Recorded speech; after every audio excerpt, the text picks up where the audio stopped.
Hey, hey, mi gente. Bienvenidos to episode 10 of This Latina Travels.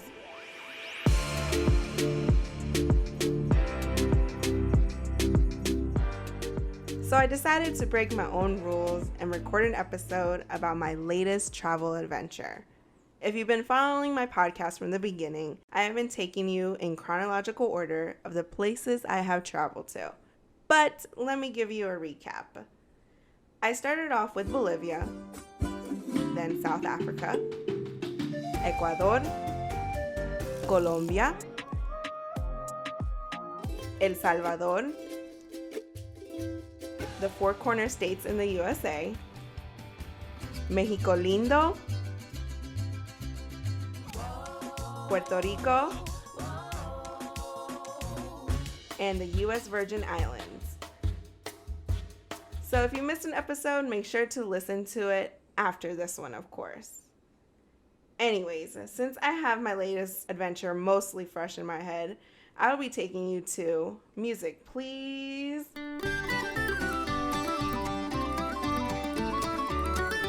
To the magical country of Ireland.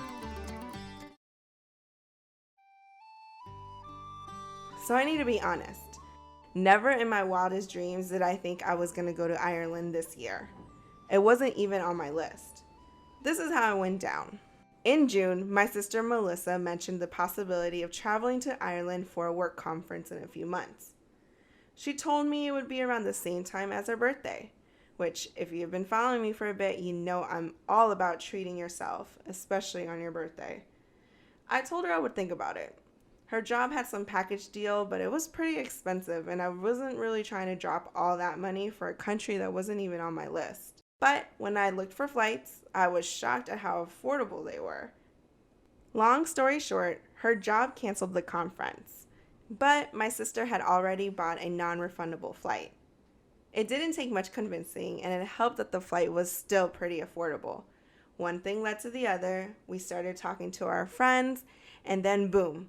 We were a group of 5 women signed up to head to Ireland. Yep, you heard right, 5. Now, this was very different for me. For one, I hadn't traveled with a group that wasn't family for a couple of years now. 2, although I knew everyone who was going on this trip, I had not traveled with everyone, which is something I definitely want to talk about in this episode. I don't think people realize that going on vacation with a group of friends can be totally amazing. But it can also be a total nightmare if you don't talk about certain things before your trip. Here are 3 things you should talk about before going on a trip with a group of friends. 1. What are you looking forward to on this trip? For example, for our Ireland trip during our first Zoom call, that question was our icebreaker. Everybody went around describing what they were looking forward to. I strongly believe this question can set the tone for trip planning. 2. Finances. This is a very important subject that you don't want to sugarcoat.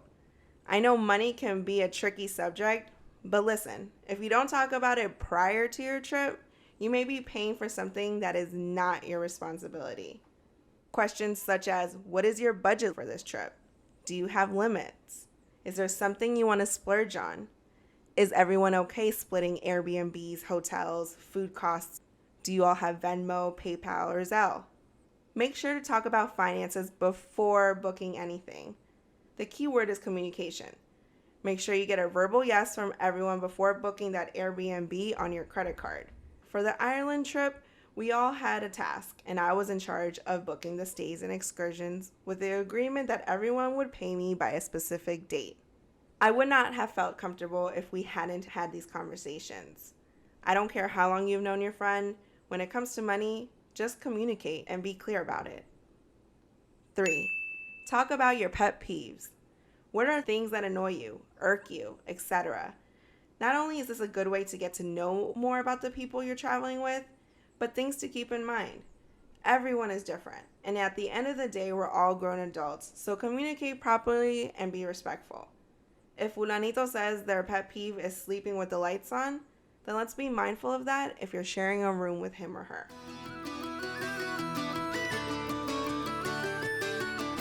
Now, let's get into the meat and potatoes of my trip to Ireland. Mira, mi gente, let me tell you, Ireland is full of magic. I'm going to do my darn best to describe some of my highlights, but in case you want more details, I created an Ireland guide that will break down all the details of our road trip.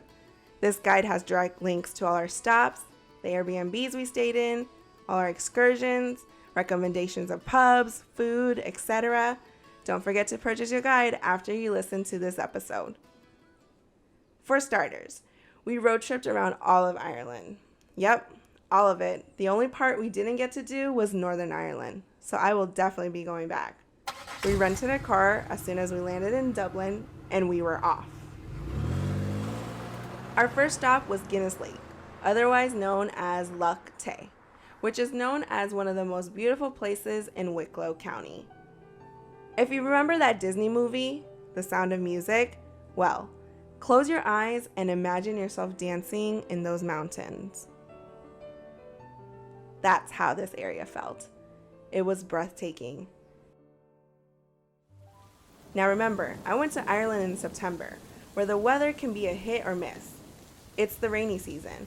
We were pretty lucky that we only got one big rainy day, which happened to be during our day trip to Kilkenny.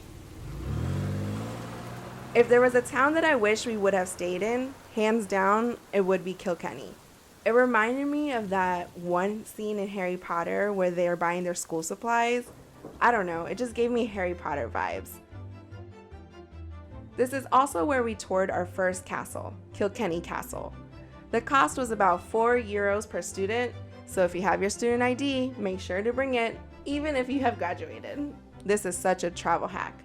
Kilkenny also has lots of shops, restaurants, and just overall an easy town to walk around. So if you can stay a night or two, I would definitely recommend it. The next big stop on our road trip was Blarney Castle, near Cork, Ireland. Parking was about €2, and the entry to the castle for a student ticket was about €14 each. The Blarney Castle is famous for the ritual of kissing the Blarney Stone. Yep, you heard right, kissing the Blarney Stone.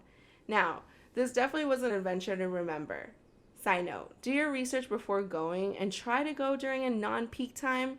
We only waited about 15 to 20 minutes in line to kiss the stone, which is at the top of Blarney Castle. And mind you, you don't have to kiss the stone if you don't want to. Yuck! You can still experience the tradition by simply walking up the castle, but just note, there may be a line. FYI, you kiss the Blarney Stone upside down, with a gorgeous Irishman holding onto you because that's the only way you can reach it.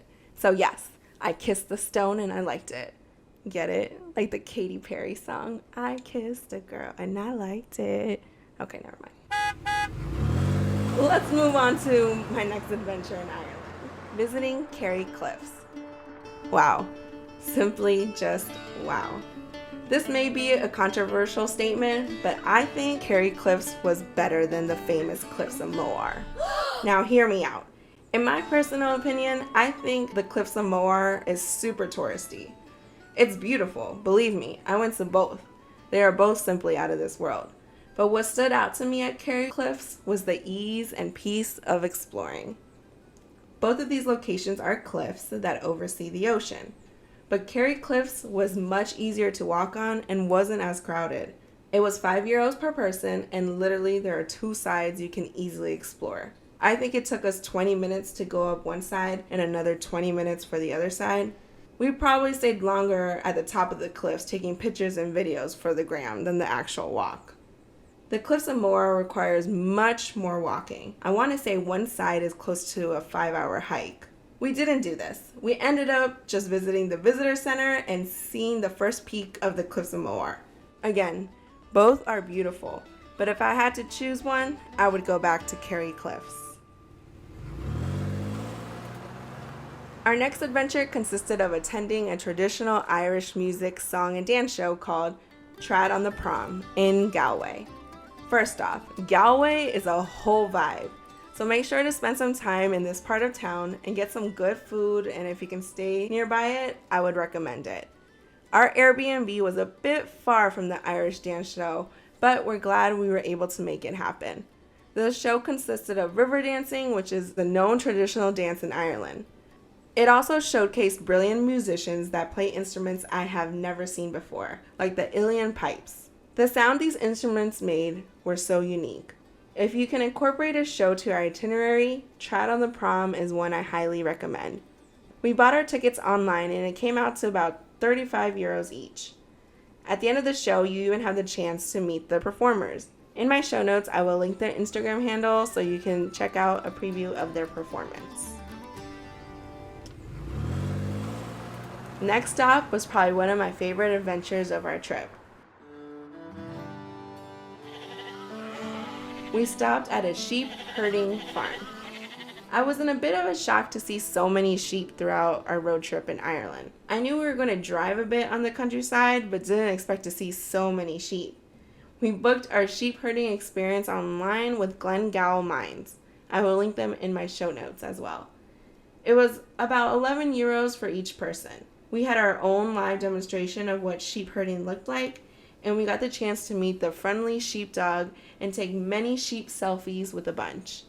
Keith, the lead farmer, provided us with a lot of information about how sheep herding works.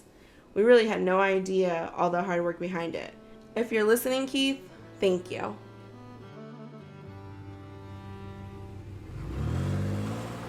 And now to the final destination of our road trip. Dublin! Well, what can I say? Dublin is a city, all right. For starters, Dublin was the most expensive area of our road trip, even with housing. We ended up booking a private hostel room for 6, but we paid a pretty good penny for it. So definitely do your research ahead of time because finding a place to stay in Dublin was hard. Hence why we left it for the end of our road trip. The highlights of my Dublin experience were connecting with my good friend Donald, who I hadn't seen in years. It was so awesome seeing him and meeting his partner too. I swear, time flies, mi gente. I met Donald back in Ecuador where I almost died of salmonella. Yeah, you need to go back and listen to that episode.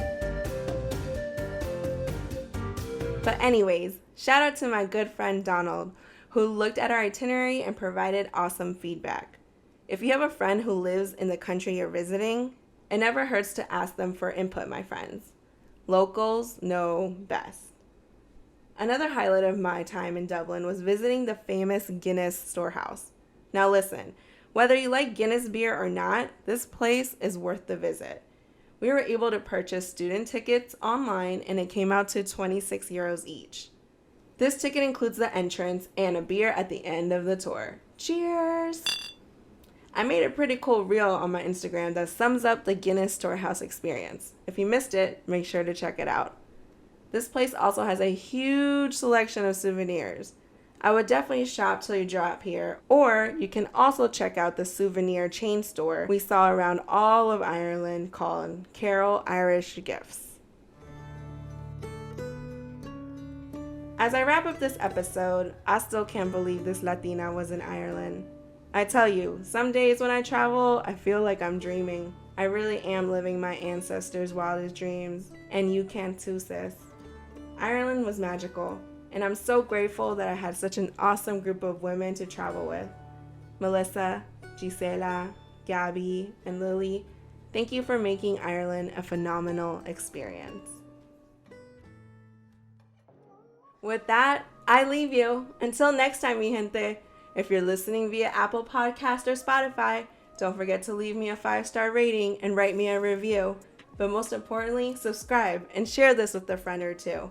Feel free to contact me if you have any questions via email at thisLatinaTravels@gmail.com or message me on Instagram at thisLatinaTravels. I hope you're ready for this journey because I sure can't wait to tell you more about why this Latina travels.